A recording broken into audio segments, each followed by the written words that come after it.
आधी रात का वक्त शहर के आखिरी कोने से दूर एक वीरान रेस्टोरेंट की मेज पर चारों दोस्त 1 साल बाद मिले थे। दानिश्वर, दिलदार, संकी और साइंसदान। चारों दोस्त सर झुकाए काउंटर पे लगे रेडियो की नशरियात सुन रहे थे।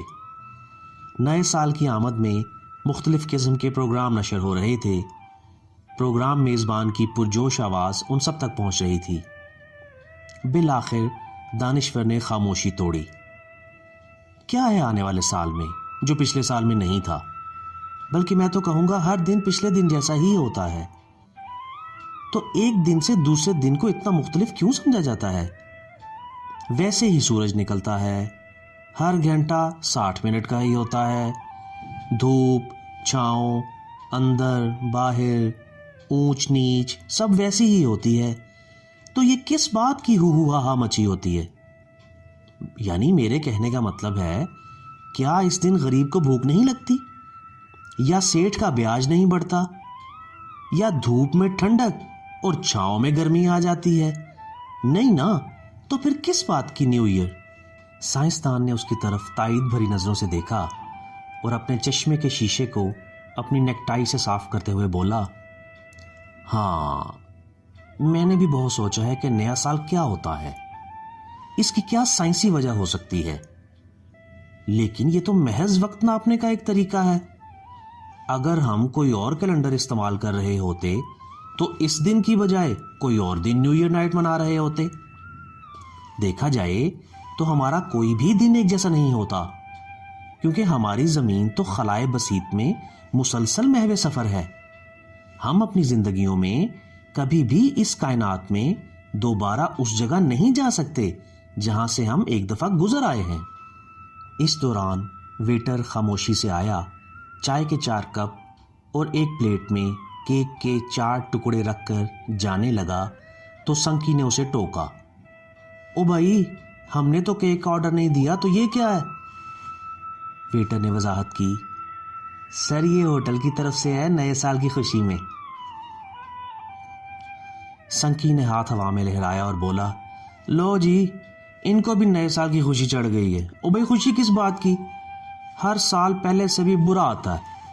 कभी हालात अच्छे थे, अब तो महंगाई, बेरोजगारी, लाकानूनियत, दहशतगर्दी और कत्ल गारत, जिंदगी ऐसी हो गई है कि मौत अच्छी लगने लगी है।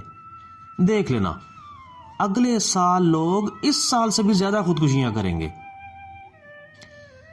रेस्टोरेंट तकरीबन वीरान था। उनकी मेज के अलावा दूसरे कोने में एक बूढ़ा जोड़ा गालिबन केक की खातिर आके बैठ गया था। वो चारों अब खामोश थे। उनकी बातों से मेज के इर्द गिर्द उदासी और बढ़ गई थी। अचानक साइंसदान को कुछ ख्याल आया और बोला, अरे दिलदार भाई, तुम कुछ नहीं कहोगे इस फजूल रस्म के बारे में?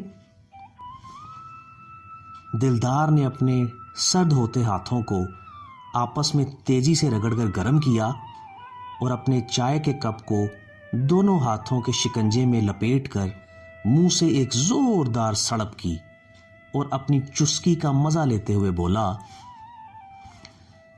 लो जी भाई लोगों, आप लोगों की बातें बड़े मजे की हैं। बड़ा मजा आता है आप जैसे पढ़े लिखे लोगों में बैठ के। भाई, मुझे तो हर साल एक बंद पैकेट की तरह लगता है, जैसे अल्लाह मियाँ ने मेरे लिए बहुत से पैकेट डाक में डाले हुए हैं और वो एक एक करके मुझे हर साल मिल रहे हैं। मैं तो जब उन पैकेटों को खोलता हूं ना, तो बड़ा मजा आता है। भाई, नए नए तोहफे मिलते हैं बीच में से। पिछले साल का पैकेट खुला तो मुझे मेरे बेटे ने पहली बार बाबा कह के बुलाया। मेरी क्यारी में लगे लीमू के पौधे ने छोटे छोटे हरे लीमू दिए। भाई, उस पैकेट से कई सुनहरी दोपहरें निकली जिनको मैंने सर्दियों में कंबल की तरह ओढ़ा।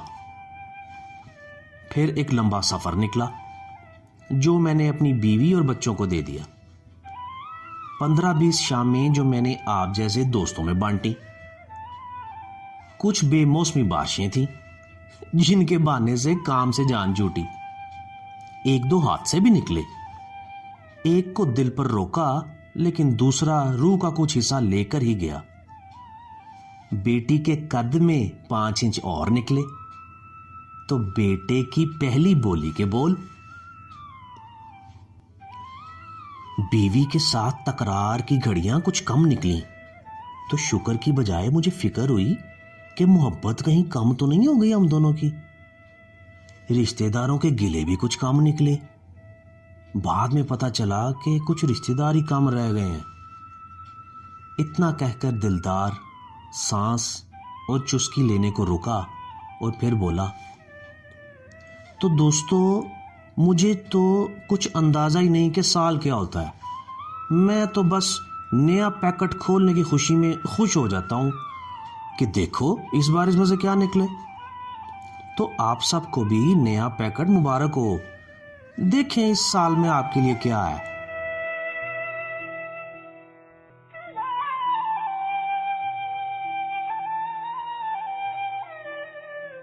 जिंदगी की ऐसी छोटी छोटी खुशियों और दुखों की बातें सुनने के लिए मेरा चैनल को सब्सक्राइब कर लीजिए, ताकि हम मज़ीद ऐसी कई दिलचस्प और सबक आमोज़ बातें आपसे शेयर कर सकें।